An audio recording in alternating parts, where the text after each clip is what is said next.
आज हम रसायन विज्ञान का सबसे महत्वपूर्ण टॉपिक इलेक्ट्रॉनिक विन्यास, जो कि कक्षा 9, 10, 11 और 12 के लिए बहुत महत्वपूर्ण होता है और प्रतियोगिता में भी इसके बहुत सारे क्वेश्चन आते हैं। तो हम इस वीडियो के द्वारा इलेक्ट्रॉनिक विन्यास के बारे में जानेंगे, जो कि बोरबरी नियम की सहायता से निकाला जाता है। आइए हम जानते हैं इलेक्ट्रॉनिक विन्यास निकालना। इलेक्ट्रॉनिक विन्यास निकालना, ये बोरबरी नियम की सहायता से निकाला जाता है। बोरबरी ने जो पहला नियम दिया था इलेक्ट्रॉनिक विन्यास निकालने के लिए, वो था किसी परमाणु की कक्षा में अधिकतम इलेक्ट्रॉनों की संख्या 2n² होती है। 2n² होती है। यहाँ जो n है वो कक्षकों की संख्या है, यानी कि n बराबर क्या होता है? कक्षा की संख्या। कक्षा की संख्या कैसे निकालते हैं, पहले इसको देखेंगे। ये परमाणु का नाभिक है। नाभिक के अंदर प्रोटॉन और न्यूट्रॉन होते हैं और इस नाभिक के चारों ओर अनेक वृत्तीय कक्षाएं होती हैं, जिनमें कि इलेक्ट्रॉन चारों ओर चक्कर लगाता है। ये कक्षाएं हैं, जैसे कि पहली कक्षा, इसको हम कहते हैं K कक्षा। पहली को हम क्या कहते हैं? K। दूसरी कक्षा कौन सी होती है? L, M, N। इसी तरीके से 7 कक्षाएं होती है, क्योंकि कोषों की संख्या 7 ही होती है अधिकतम। तो बोरबरी के पहले नियम से 2n² से हम देखेंगे कि K में अधिकतम कितने इलेक्ट्रॉन रह सकते हैं, L में कितने इलेक्ट्रॉन रह सकते हैं। देखते हैं, चले। जो पहली कक्षा होती है, पहली कक्षा n बराबर 1 या K कक्षा में अधिकतम इलेक्ट्रॉन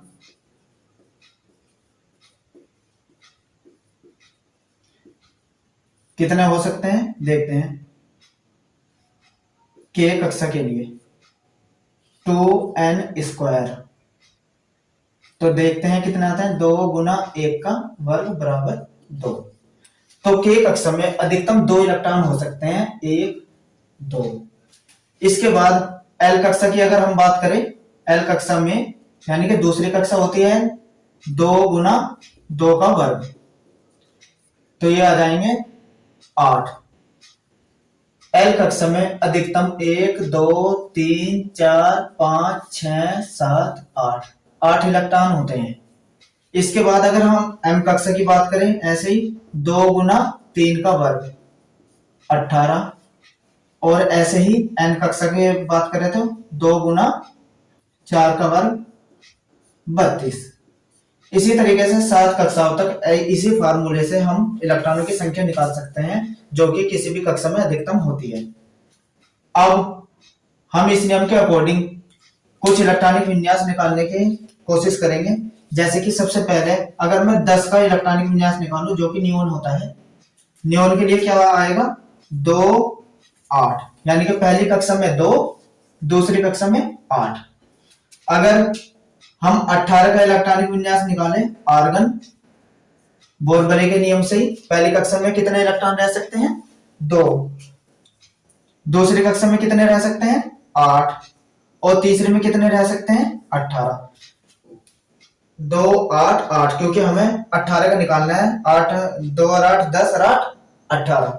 तो इस तरीके से हम बोरबरी नियम के अकॉर्डिंग ही इलेक्ट्रॉनिक विन्यास निकाल रहे हैं। अब अगर हम पोटेशियम का निकालें, यहां थोड़ा समझने की कोशिश करेंगे। पोटेशियम का बोरबरी के नियम से होना तो ये चाहिए 2, 8, 9, क्योंकि तीसरी कक्षा में अधिकतम कितने इलेक्ट्रॉन रह सकते हैं, 18। लेकिन ये नहीं होता, फिर क्या होता है, अब इसे बोरबरी का हम दूसरा नियम जानेंगे और फिर देखेंगे ये 9 क्यों नहीं आए।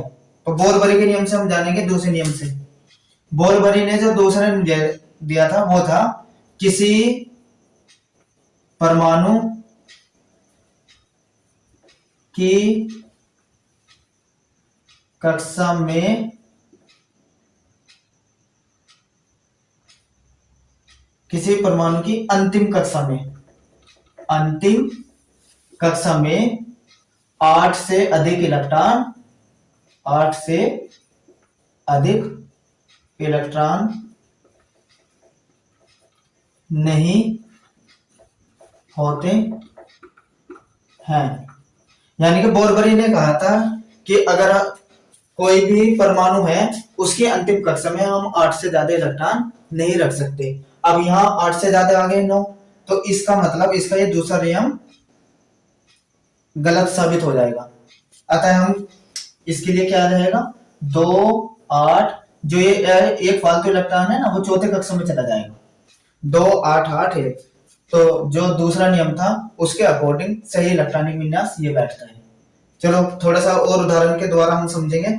अगर हमें 23 का निकालना हो, वैनेडियम 23 का क्या होता है, वैनेडियम 2, 8, अंतिम कक्षा में कितना आ जाएंगे, 2, 8,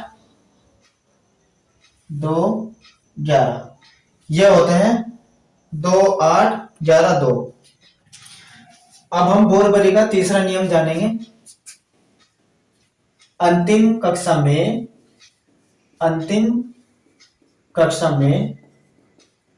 2 से अधिक इलेक्ट्रॉन तभी हो सकते हैं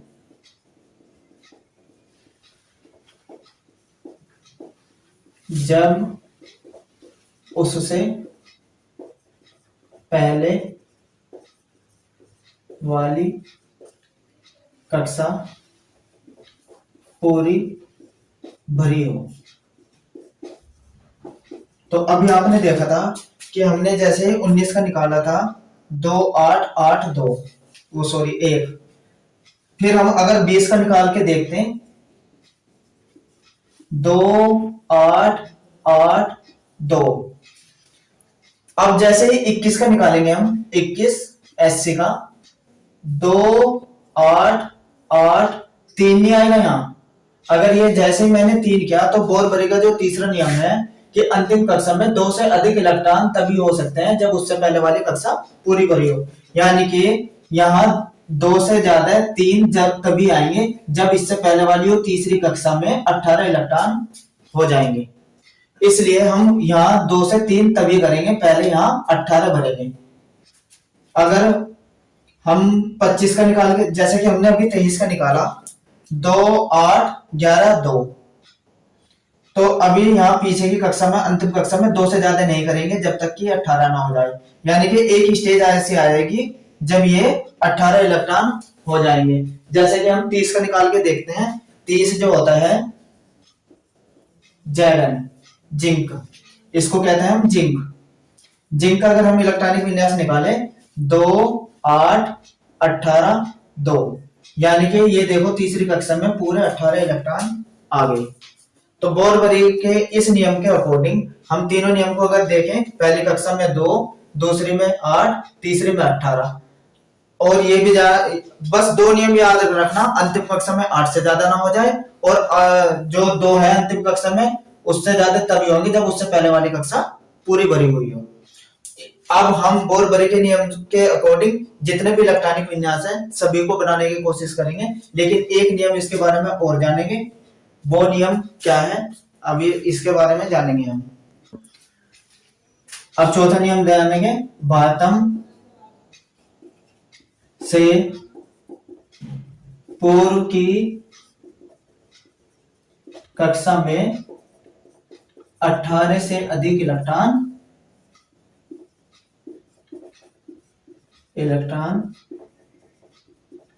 नहीं हो सकते। तो अब हम इन चार नियम के द्वारा अब पूरा इलेक्ट्रॉनिक विन्यास समझने की कोशिश करेंगे। तो अब समझते हैं हम इलेक्ट्रॉनिक विन्यास निकालना। तो अब हम बोर-बरी के नियम से कुछ तत्वों के इलेक्ट्रॉनिक विन्यास बनाने की कोशिश करेंगे।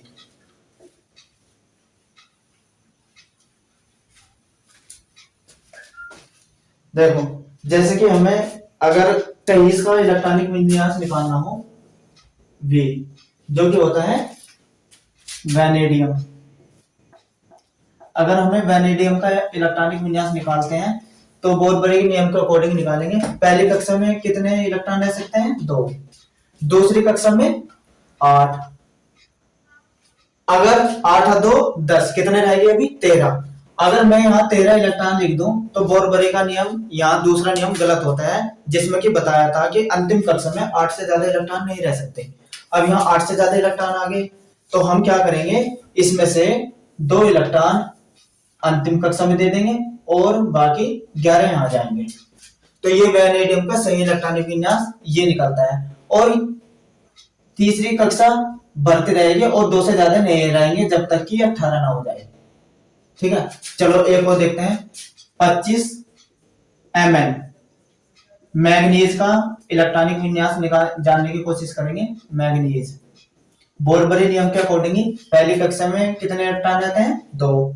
दूसरी कक्षा में कितना आएंगे? 8। और बाद अंतिम कक्षा में 2 इलेक्ट्रॉन रख दीजिए और कितने बचे? 8 और 2 10 और 2 12, यानी कि 13 इलेक्ट्रॉन यहाँ आएंगे। और ये प्रोसेस कब तक चलेगा? जब तक कि 18 ना हो जाए। जैसे ही यहाँ 18 इलेक्ट्रॉन आएंगे, 18 2 8 2, टोटल कितने हुए? 18 2 20 और 10 30, यानी कि 30 जो होता है वो होता है जिंक का। तो जिंक का इलेक्ट्रॉनिक विन्यास ये होता है 2 8 18 2 बोर-बरी के नियम के अकॉर्डिंग। तो इसके बाद अब यहाँ तीसरी कक्षा में पूरे 18 इलेक्ट्रॉन हो गए, तो अब ये वाली कक्षा भरेगी जब तक कि इसमें 8 इलेक्ट्रॉन ना आ जाए। जैसे कि हम 31 Ga गैलियम का अगर निकाल के देखें, गैलियम बोर-बरी नियम के अकॉर्डिंग पहली कक्षा में 2, दूसरी में 8, तीसरी में 18। अब ये वाली चौथी कक्षा भरेंगे, इसमें कितना आएंगे? 3। तो ये हुआ गैलियम का इलेक्ट्रॉन 2 8 3। और ये कब तक चलेगा? जब तक कि 8 ना हो जाए।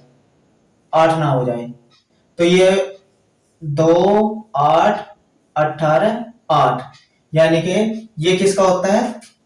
यहाँ क्रिप्टॉन। और कितने हो गए? 26 27 28 36। तो ये हुआ 36 क्रिप्टॉन का इलेक्ट्रॉनिक विन्यास बोर-बरी नियम के अकॉर्डिंग। यानी कि पहली कक्षा में 2, दूसरी में 8, तीसरी में 18 और चौथी में 8। अब जो नेक्स्ट इलेक्ट्रॉन आएगा वहां हम 9 नहीं करेंगे, वो नेक्स्ट कक्षा में जाएगा। क्योंकि अगर हमने यहाँ 9 दिखाया तो बोर-बरी का जो दूसरा नियम है जिसमें अंतिम कक्षा में 8 से ज्यादा इलेक्ट्रॉन नहीं रह सकते, इसलिए हम अब निकालने की कोशिश करेंगे नेक्स्ट। अब हम 37 जो Rb रुबिडियम तत्व है, इसका इलेक्ट्रॉनिक विन्यास निकालेंगे। पहली कक्षा में 2, दूसरी कक्षा में 8, तीसरी कक्षा में 18। अब यहाँ 9 नहीं आएंगे। अगर मैं 9 इलेक्ट्रॉन लिख देता हूं तो दूसरा नियम फिर गलत हो जाता है, जो कि अंतिम कक्षा में 8 से ज्यादा इलेक्ट्रॉन नहीं रह सकते। इसलिए जो रुबिडियम का इलेक्ट्रॉनिक विन्यास बनेगा वो 8 1 बनेगा। अगर हम अब 38 का Sr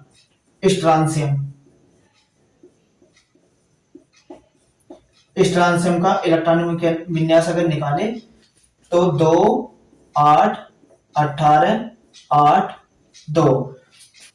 अब ये अंतिम कक्षा में 2 इलेक्ट्रॉन आ गए। अब जो नेक्स्ट इलेक्ट्रॉन आएगा 39, जो 39 का अगर हम निकालेंगे तो 2 8 18 8 3 नहीं करेंगे, क्योंकि तीसरा नियम कहता है बोरबरी का कि अंतिम कक्षा में 2 से अधिक इलेक्ट्रॉन तभी हो सकते हैं जबकि उससे पहले वाली कक्षा पूरी भरी हो। इसलिए ये अगर यहां मैंने 3 लिखा तो ये बोरबरी का नियम तीसरा गलत हो जाएगा। तो यहाँ क्या रहना चाहिए, यहाँ तो 2, तो ठीक क्या बनेगा 2 8 18 9 2, तो ये बनेगा 39 का। ठीक है, तो 39 का इलेक्ट्रॉनिक विन्यास ये आएगा। तो जो 39 था ये वाई यट्रियम ये तत्व था जिसका कि हमने अभी सही इलेक्ट्रॉनिक विन्यास निकाला। तो अब जो भी नेक्स्ट इलेक्ट्रॉन आएगा वो अब हमारी चौथी कक्षा में आएगा जब तक कि इसमें 18 ना हो जाए। तो एक स्टेज आएगी जो कि आपको करेगा 2 8 18 18 2। अब काउंट करो कितने हो गए, 18 2 20 और 2 ये बैठे हैं 48। किसका होता है 48? तो 48 जो था वो CD यानी कि कैडमियम।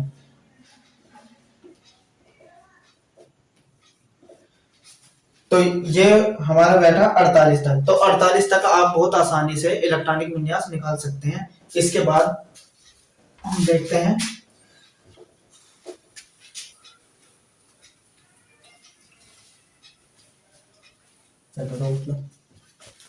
चलिए अब हम कुछ और इलेक्ट्रॉन कुछ और तत्वों के इलेक्ट्रॉनिक विन्यास निकालने की कोशिश करेंगे। जैसे हमें चुंबन का निकालना है तो पहली कक्षा में 2 8 18 18 और 8। तो जियान के जो इलेक्ट्रॉनिक विन्यास रहेगा ये रहेगा। अब आपने ये नहीं देखा बोरबरी का इसमें 32 चौथी कक्षा में अधिकतम कितने इलेक्ट्रॉन आने चाहिए थे, 32 इलेक्ट्रॉन, और आए कितने 18, क्योंकि बोरबरी ने कहा था कि पूर्व से पहली कक्षा में 18 से अधिक इलेक्ट्रॉन नहीं रह सकते। अब देखते हैं हम सीजियम 2 8 18 18। अब 9 करा तो फिर दूसरा नियम गलत, अंतिम कक्षा में 8 से अधिक इलेक्ट्रॉन नहीं रह सकते। तो क्या आएगा 8 1। इसके बाद अगर हम 56 का निकालें 2 8 18 18 8 2, जैसे ही अंतिम कक्षा में 2 हो जाएंगे अब हमारा जो कक्षक है वो ये बनने की इसको भरेंगे 2 8 18 18 9 2, और ये कब तक भरेंगे जब तक कि 32 ना हो जाए। 80 तक आप आसानी से निकाल सकते हैं 2 8 18 18 32 और 2। इस तरीके से हम 80 तक बोरबरी नियम की सहायता से इलेक्ट्रॉनिक विन्यास निकाल सकते हैं।